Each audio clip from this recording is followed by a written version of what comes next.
Hey ma'am ngasi video da ma'am तारम नक्चरी एंगाम गप शिल्पी अदो हुजी और वीडियो से एना खुदक सेंबा वीडियो ने मरम दी ngатang mang da ina ma'am दा ina manipur chalu bakan gi video ma'am दा share to jake adu matam da di manipur da dum harau khme adum to bani na adu gi memory da ina dum pura ga ma'am दा share to jake ana to jabani ba ado ma'am na comment to be makha da khangi ngarang da gi ngasi faw ba da manipur da kari oi ri ado haidi ai shu handa kharani she academic khara pressure le bana maram moraga net ta su changba khulong cha da ba hai tare aduga aina manipur da chalu she March ta yaushangi duga chalu bane ba do yaushangi makha da dum video re share to rok pa yai ado ga aina manipur dai lak pa makha da di busy oi khram da sho dum share to ri duni adu makha da manipur da huji ori ba irang she thoi aduna maram morga net thingjan khiba ama maram morga ai shu nungai ta na dum video chemba she to e video upload to da re makha da huji net khar khar yare aina ta bai makha da khangbai makha da gi mayam da sho dum aina chalu ba gi video da mayam da sho dum share to jabani aina video share to ba she to ro da mi mayam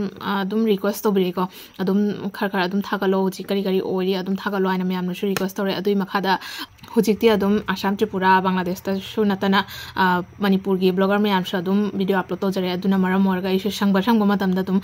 hana gi memory sing do adum mayam da share to jabani ba aduga iduga hujik ngarangi thodok che mitei 12 amukta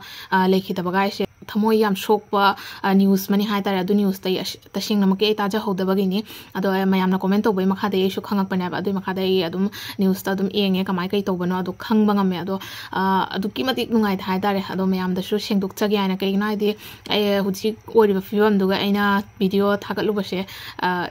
ai tumta ikai ba puk adum nungai ta ba adum yamna nungai ta ba pok hai tare aduna maram morga mayam da sengduk chagi aina mayam na sho dum lana lo khrani aina sengduk chagi aina mayam da si video she semjabani do mayam waro ba ya de ta senglam ba ke khangda bai ni aduga huji ori ba fibam si hairaga adum dini chali ge adum henjalak tor hai tare adum shanti lak padi lara dana adum nongma gi adum henjale nongma da mafam ma da mi nongma da khudak ta mi kuki singna kuki sakhang da basingna mitei 12 khudak ta hat pagai se nongma da hat pagai se asi accept to bada yam why hai tare kamaina asi kamaina possible no ai yamna tabada thamoi yam shoi ado asi gai siga aina dum taja bada news ta dum tabada engon dai senior kya tang shu yauri engon dai junior kya tang shu yauri kya tagi macha yauri kya tangi mapa yauri kya tangi mapuroi ba yauri adu singdo kamaina mayam accept to do na ba tabada yamna tu chungba pokpa hai tare adugai sharuk tu aina video thajo ba asengba ai gi soibani hai tare adu mayam na shu ngakpi gani aina khale adui makha da aduga loina na huji ori fibam she yam thuna aduga huji ori fibam je chahi ama phajalak tore huji fawa shanti lakani aina akhoina thobu basing da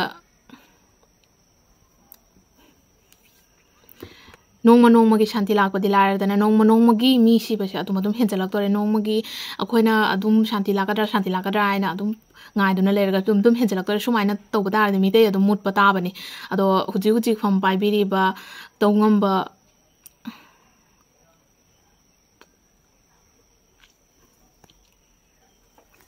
laibak to huji pham pu biri ba ojar sing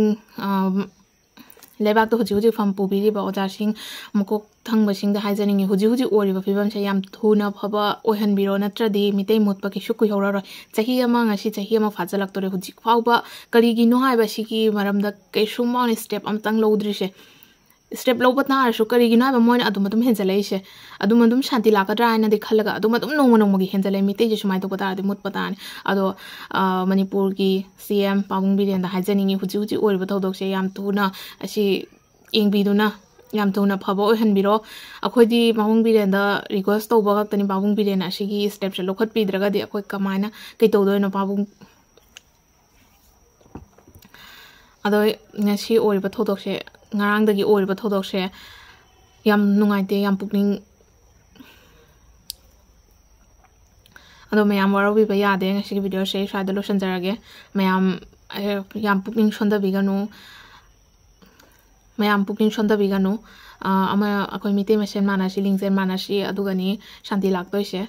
asi harga ngasi video se lo sanjarage mayam warawi ba yade